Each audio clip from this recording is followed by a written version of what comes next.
On the mountain, time stretched long.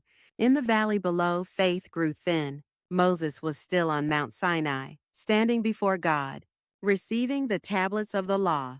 But to the people below, his absence felt like silence. We don't know what has become of Moses.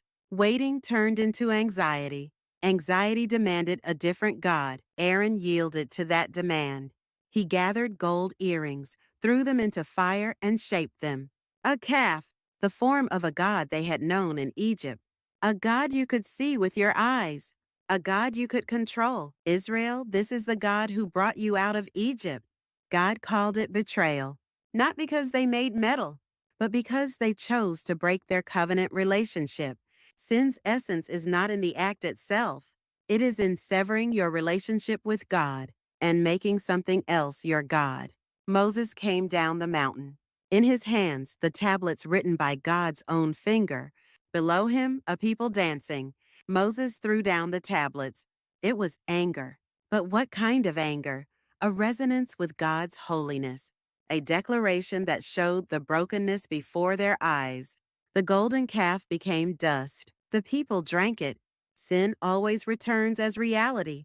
That day, about 3,000 fell.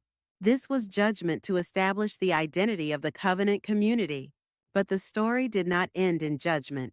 Moses went up the mountain again. Forgive this people's sin. If not, then blot my name from your book of life.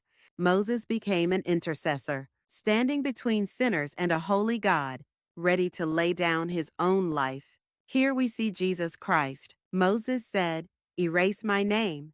But God replied, "Whoever has sinned against me, I will erase from my book." Exodus 32:33. Even Moses could not save them. But Jesus is different. Jesus actually gave his life. On the cross, he paid the price for our sin. He accomplished complete intercession. We stand at the same choice.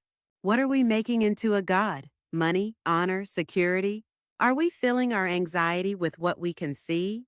And this chapter says when we fail, God has prepared an intercessor for us. God was angry, but did not remain in anger alone. In the next chapter, God tells Moses, "My presence will go with you." Exodus 33:14. A God who did not abandon a people who broke their promise. A God of both holy judgment and deep mercy. We are still in waiting, holding on to a promise we cannot see. Will we fill our anxiety with another God? Or will we trust the God we cannot see? Remember, even when we fail, God has given us an intercessor. Our covenant may break, but God's covenant will not. Thanks.